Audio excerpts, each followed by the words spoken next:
Everyone, welcome back to the Taj classes. आज की class में हम एक नया chapter accounts from incomplete records को समझेंगे। जैसा कि नाम से ही पता चलता है कि हम ऐसे बिजनेस का अकाउंट बनाएंगे जिसके पास ट्रांजैक्शन का प्रॉपर रिकॉर्ड नहीं होता है। अब तक अकाउंट में हम जो भी करते हैं उसमें हम डबल एंट्री सिस्टम को फॉलो करते हैं।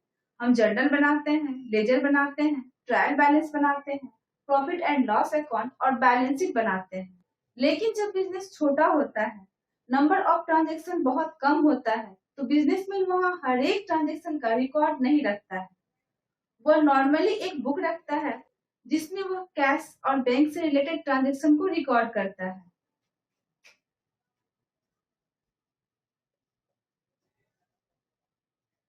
कि उसने किसको कितना कैश या बैंक पे किया और किससे कितना कैश या बैंक रिसीव किया, और वो पर्सनल अकाउंट को रिकॉर्ड करता है।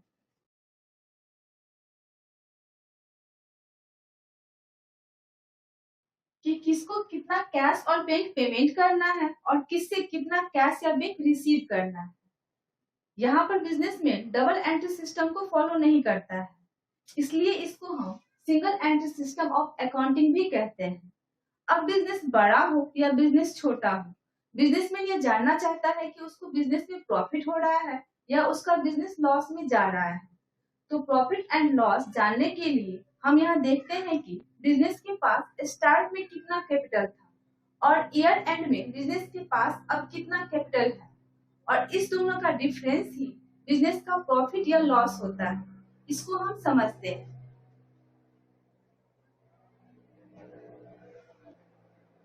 बिजनेस में हमारा कैपिटल जो बढ़ता है वह कैसे बढ़ता है?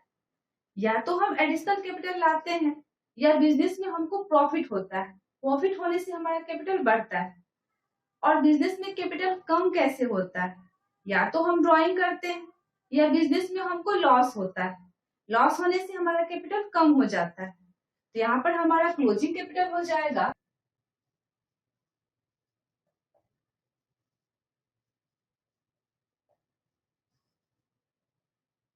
ओपनिंग कैपिटल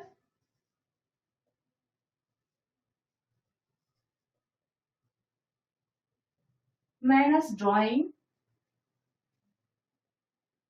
अगर ड्राइंग करेंगे तो हमारा कैपिटल कम हो जाएगा, plus additional capital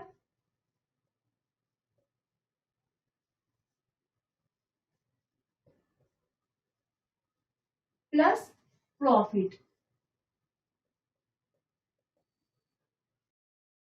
opening capital में जो हम ड्राइंग किए हैं उसको माइनस कर देंगे और जो एडिशनल कैपिटल लाए हैं उसको ऐड कर देंगे, और जो हमारा प्रॉफिट है उसको हम ऐड कर देंगे, तो हमारा क्लोजिंग कैपिटल निकल जाएगा।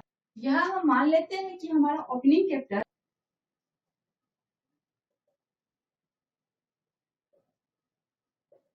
20,000 है और हम ड्राइंग किए हैं 1,000 का। इसको हम माइनस कर देंगे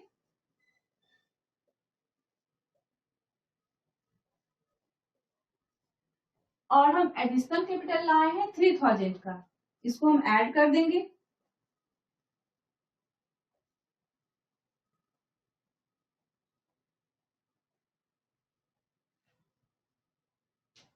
और बिजनेस में हमको प्रॉफिट हो रहा है 8,000 का। तो यहाँ पर हमारा क्लोजिंग कैपिटल निकलेगा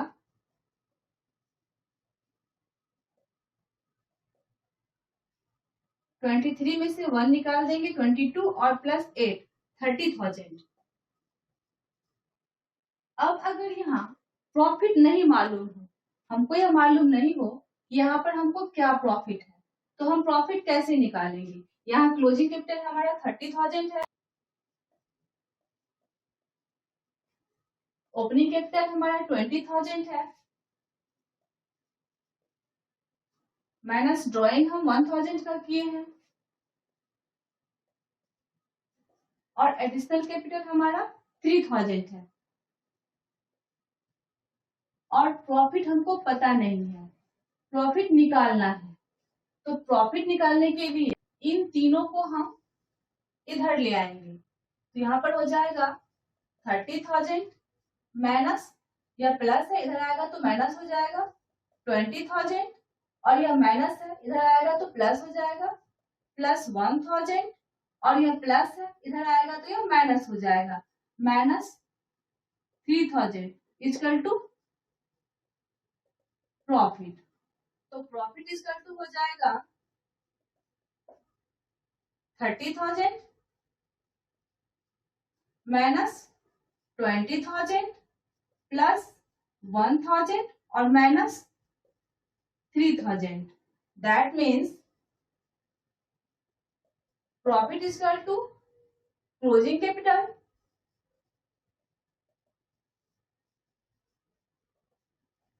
माइनस 20,000 हमारा ओपनिंग कैपिटल है, यहाँ पर ओपनिंग कैपिटल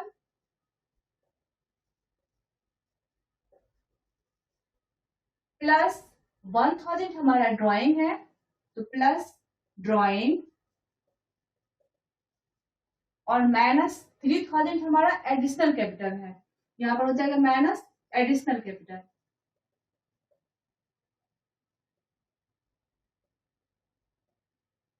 यह हमारा प्रॉफिट का फॉर्मूला होगा। पूरे चैप्टर में मेनली हमको प्रॉफिट एंड लॉस अकाउंट ही निकालना होता है, और प्रॉफिट एंड लॉस हमेशा इसी फॉर्मूले से निकलता है। इस फॉर्मूले को एक फॉर्मेट में सेट करके हम प्रॉफिट एंड लॉस निकालते हैं। हम इसके फॉर्मेट को समझते हैं। Statement showing profit and loss for the year ended.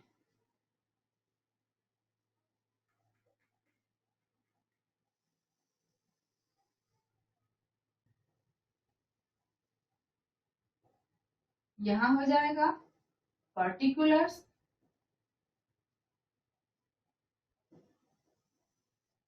और यहाँ अमाउंट।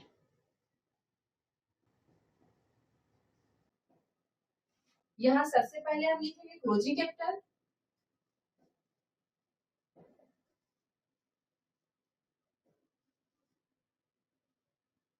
और इसमें हम ड्राइंग को ऐड कर देंगे और एडिशनल कैपिटल को माइनस कर देंगे। प्लस ड्राइंग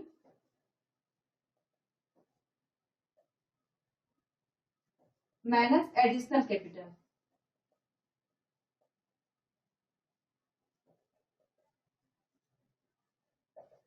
उसके बाद जो यहाँ आएगा वह हमारा एडजस्टेड कैपिटल होगा। क्लोजिंग कैपिटल में ड्राइंग को ऐड करने के बाद और एडिशनल कैपिटल को माइनस करने के बाद हमारा एडजस्टेड कैपिटल निकल जाएगा। यहाँ हो जाएगा एडजस्टेड कैपिटल।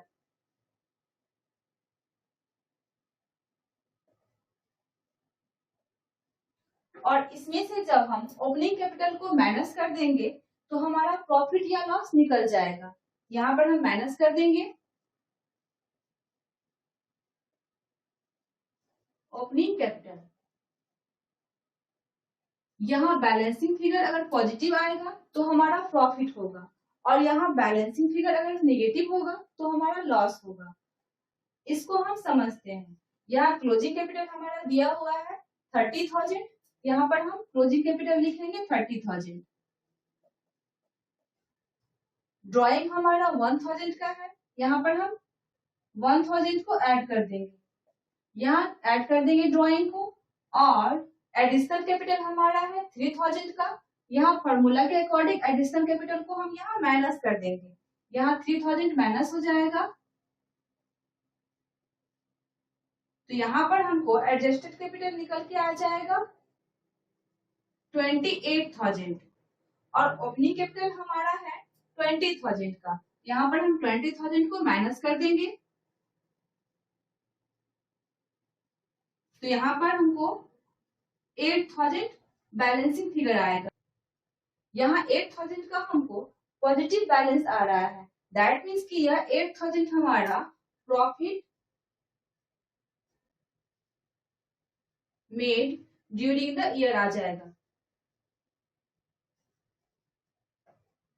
इस तरह अगर क्लोजिंग कैपिटल दिया हुआ रहेगा, ड्राइंग, एडिशनल कैपिटल और ओपनिंग कैपिटल दिया हुआ रहेगा, तो प्रॉफिट एंड लॉस का स्टेटमेंट बनाकर हम प्रॉफिट एंड लॉस निकालेंगे। लेकिन कभी कभी क्वेश्चन में हमको क्लोजिंग कैपिटल और ओपनिंग कैपिटल नहीं दिया हुआ रहता है, तो उस स्थिति में हम प्रॉफिट एंड लॉस कैसे निकालेंगे? उस स्थिति में भी हम प्रॉफिट एंड लॉस इसी स्टेटमेंट से निकालेंगे और अलग से हम क्लोजिंग कैपिटल और ओपनिंग कैपिटल निकालेंगे।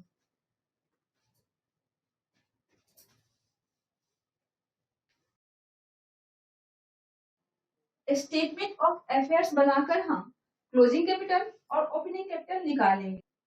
अकाउंटिंग इक्वेशन में हम यह समझ चुके हैं कि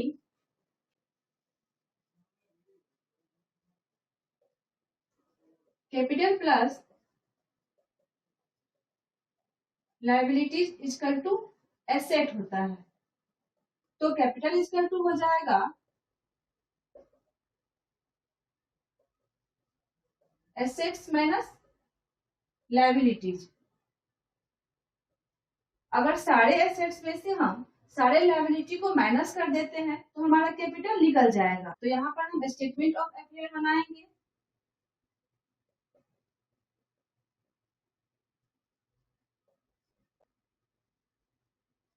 एज एट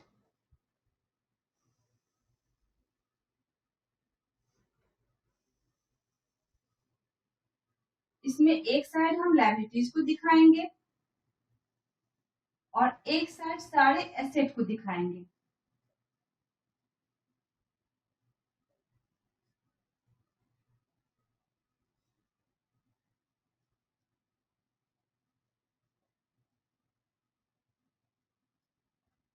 अब टोटल एसेट में से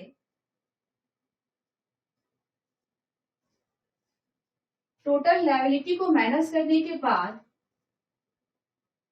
यहाँ जो बैलेंसिंग फिगर आएगा वह हमारा कैपिटल होगा। स्टेटमेंट ऑफ अफेयर्स अगर हम बिगिनिंग ऑफ द ईयर निकाल रहे हैं तो यहाँ पर बैलेंसिंग फिगर हमारा ओपनिंग कैपिटल निकलेगा, और स्टेटमेंट ऑफ अफेयर्स अगर हम एट द एंड निकाल रहे हैं तो बैलेंसिंग फिगर यहाँ पर हमारा क्लोजिंग कैपिटल का निकलेगा। क्वेश्चन में ओपनिंग लायबिलिटी और क्लोजिंग लायबिलिटी, ओपनिंग एसेट्स और क्लोजिंग एसेट्स अलग अलग दिया हुआ रहेगा और उससे हम ओपनिंग कैपिटल और क्लोजिंग कैपिटल निकाल लेंगे। I hope in complete record से आप प्रॉफिट एंड लॉस निकालना अच्छी तरीके से सीख गए होंगे। नेक्स्ट क्लास में एक दो क्वेश्चन सॉल्व करके इसे हम और अच्छी तरीके से समझेंगे। Thank you.